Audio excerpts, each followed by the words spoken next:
Hi, and welcome to Georgina Blooms.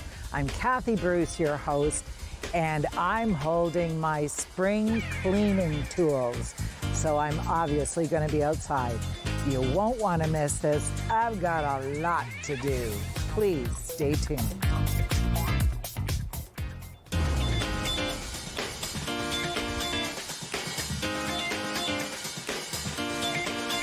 Welcome back. And before you start any garden chore, you want to have gloves. And these gloves have lasted me for 4 years. Never happened in all my gardening lifetime. So these are called homegrown, and they're made with recycled plastic. So anyway, it's just starting to go. But I'll wear them till they're really gone. So gloves, important. I also have long gloves for working in thorny things. So I want to draw your attention to this forsythia, only because there is a study called phenology, and it's all about nature's timing. And when something blooms, you plant something, or bugs come out when a certain thing blooms or not. When forsythia blooms, you can plant peas, onion sets, and lettuce. And when daffodils bloom, that's your cue for beets, carrots, and chard. And when dandelions bloom, it's your cue for potatoes, broccoli, Brussels sprouts, and collards. It's a whole thing unto itself. But the interesting thing, and the reason I mention it, is this bloomed in the fall, which never happened. Not like this. The top part of it bloomed in October, November, because we had wacko weather. So climate change makes a huge difference of when stuff happens. And if you want to know more, there is an awesome website. They talk about it in very understandable story-like terms, and it's www.treehugger.com if you want to know more about phenology. And it's a really, really interesting concept and study. So watch in your garden as you get, as you look at the website, they'll give you the times of what to plant when something is in bloom. And watch when those somethings are in bloom to plant it up. But I introduced you to garden cleanup. Now, the other thing about garden cleanup is some sites tell you not to do anything till the temperature is 50 degrees consistently, and the soil is warm and it's dried up. Others tell you that you can do light chores, like a very light raking, and I tend to do the light raking. So as you can see, I pull up needles and sticks, and that's what you want to do. You want to go around and pull up certainly branches out of your lawn, because the lawnmower isn't going to like it. That you shouldn't be stepping on any soil. Stuff is just starting to emerge. There's a hosta here. There's obviously a hosta up there, but you can't see it. There it is. So what you want to do is maybe pull away. There's a hosta right there. Maybe pull away those to uncover the plants and let them absorb the light and the rain. Now, beside this hosta are two, these are easy to pull out now. They're weed maples, and now is the time to get these. They're easily identifiable, and And like, you know, you don't want these to get out of hand. We've got enough weed maples as it is, and they're invasive. So you want to get rid of these. What you do not want to do is pull. So you don't want to, unless it comes, well, part of it came out. And you don't want to do this when it's mucky at all. And a lot of things that are in the garden that have long stems that are hollow. Not sure that this is hollow. It is to some extent.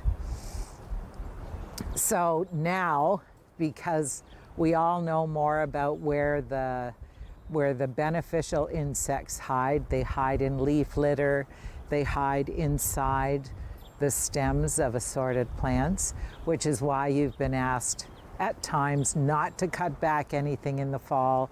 And if you do, pile it off to the side so that those insects who have laid eggs have a place to stay for the winter. If you've cut stuff back, as I have, and we have a lot of stuff, there are piles in the back where we leave it alone, and the beneficial insects can go there and lay their eggs and overwinter.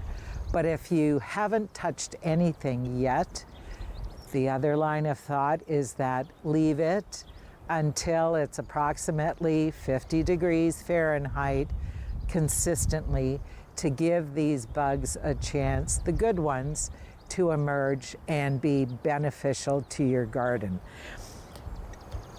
So with all of this, you know, you can, and I do a lot of research, you just kind of get confused. So, cut some, leave others. I've left a couple of things here, and when you leave things, don't leave it overwhelming. I don't leave everything. I cut some things back. But when we come back, we'll have a look at some of the stuff I do need to cut back. Please stay tuned.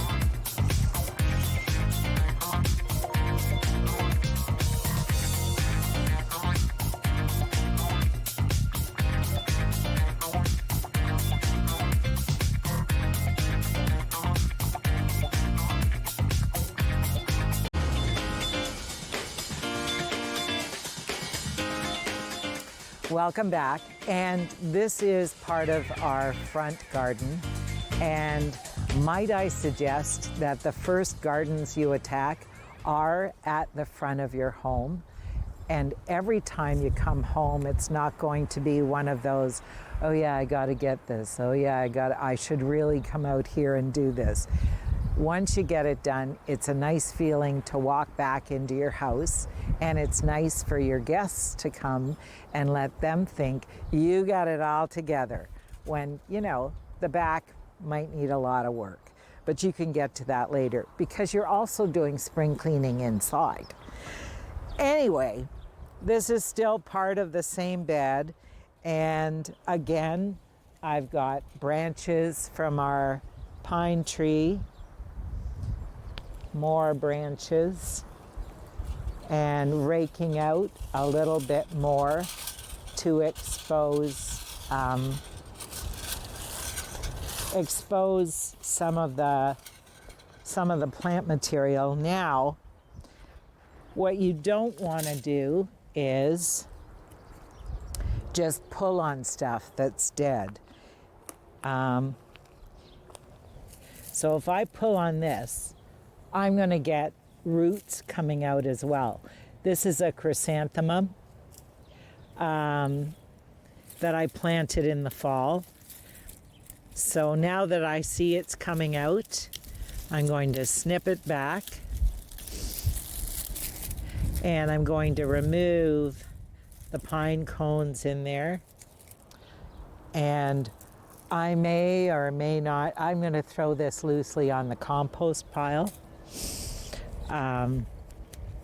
But as you take a little tour of this front bed, you will also notice the amount of weeds I've got in here, which is so special, don't you know? So just get the rest of this. Now, there are a couple of weeds in here that that drive me crazy.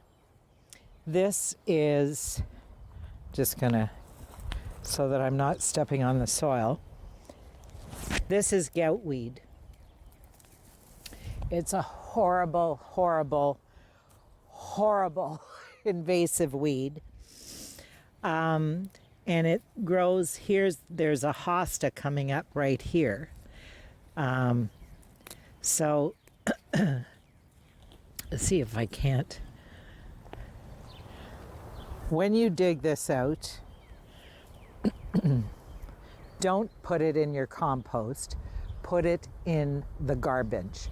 It's an invasive weed that unfortunately I thought it would be really good in the ditch, and now it comes into the flower bed.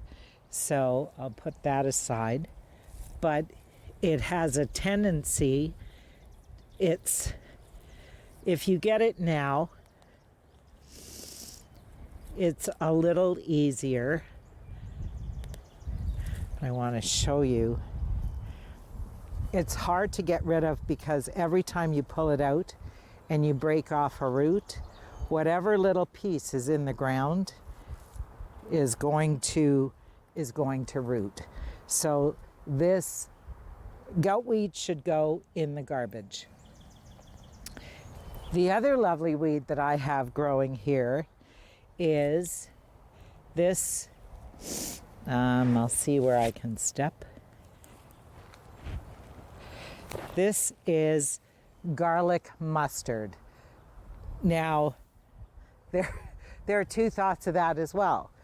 If you can eat garlic mustard, it too is invasive, and it spreads like crazy. So, and the first year it has a rosette, and the second year it blooms. And what you want to do, oh, I got a good chunk of root. There are the blooms. They're about to, you want to catch it before it blooms because it produces thousands of mustard seeds. You can eat this plant. You can use the seeds for actually making mustard. And the mustard is quite spicy, but this has a frilly leaf. Let's see if the wind will cooperate. It's got somewhat of a frilly leaf.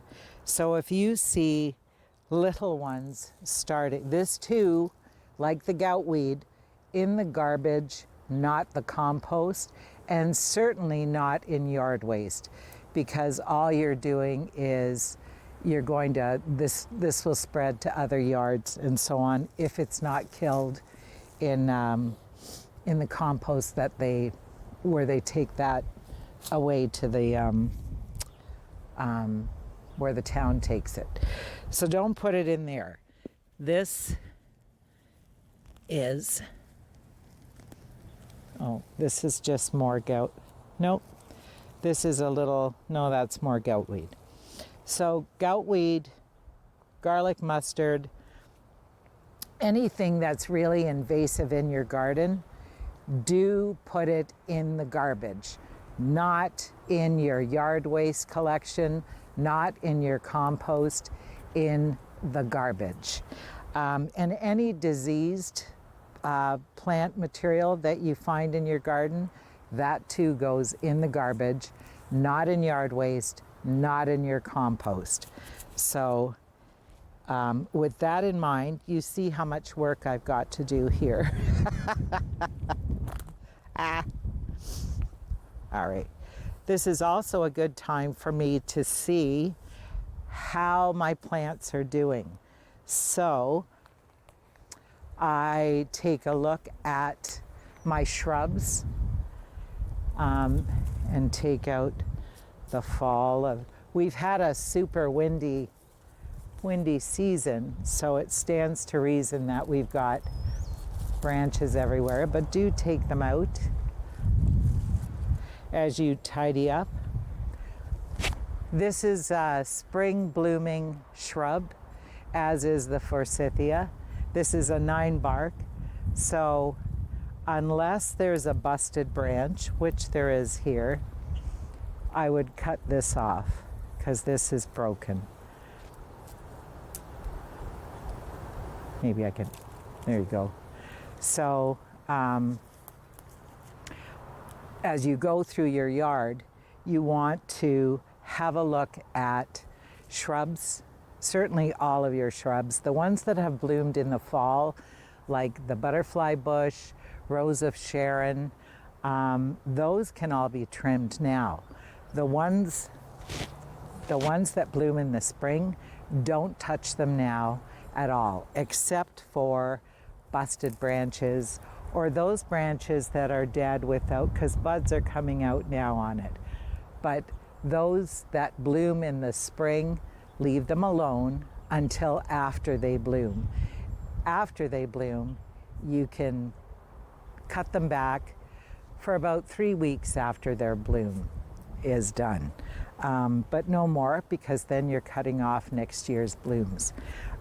So with lilacs, leave them alone till they bloom. Forsythia, 9 bark, and anything else that blooms in the spring. That's a shrub. So you want to prune, you want to weed, you want to dandelions if you've got those in your flower bed. And this is my favorite weeder for everything. It's a dandelion weeder. It goes deep down far enough to get out more than just dandelions. So weeding is fine. Getting grasses out. Check for rabbits. Rabbits who, did any of them, I don't think any of them ate stuff here. But they're usually a sharp slant on a shrub. So check for rabbit damage. Stay tuned, we've got a little more.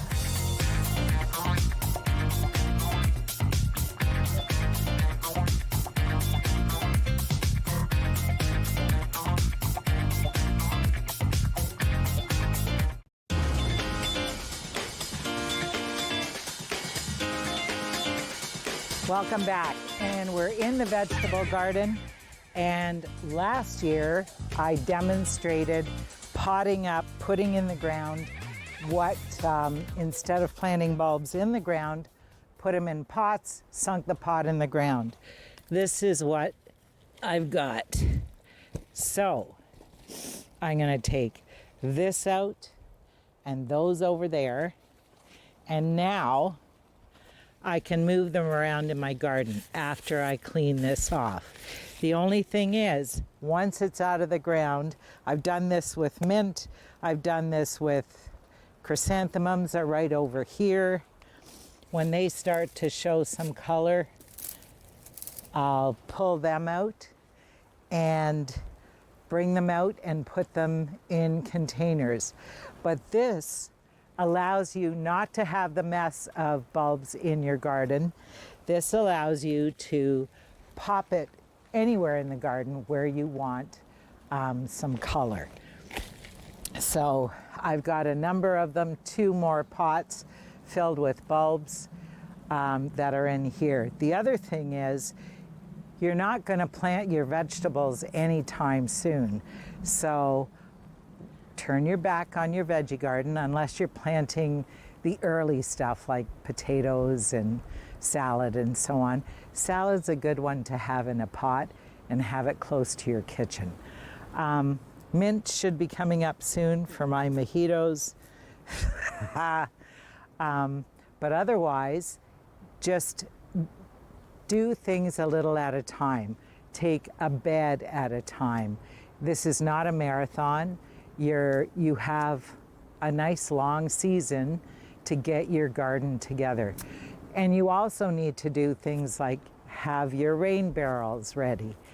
Spend time cleaning your patio furniture or painting them. There are a lot of other things that you can do that doesn't necessarily mean mucking around in your garden. Make sure if you're low growing or you've got gardens that are low, if it's mucky, please stay out, or put down a plank of wood for you to walk on. That just makes it doesn't compact the soil as much. When the soil is compact, as certainly in your perennial beds, it's a little more difficult for the plants to pop up. Unless, they want to have it a little loose as well. When you do top dress, and top dressing is putting compost down, watch for those roots that are showing. And if you follow me, I've got an interesting plant that has roots that are showing the plant is doing well, and it probably shouldn't. This was from winter frost heaving, because the frost will push roots up. This is a peony, and all of its tubers are out on the top. Two things: peonies do not like to be buried deeply, so what I will probably do is push this down as best I can, and it's not moving. So I will put I'll put mulch on top of these tubers just to protect it. But there is a plant here that got a little heave.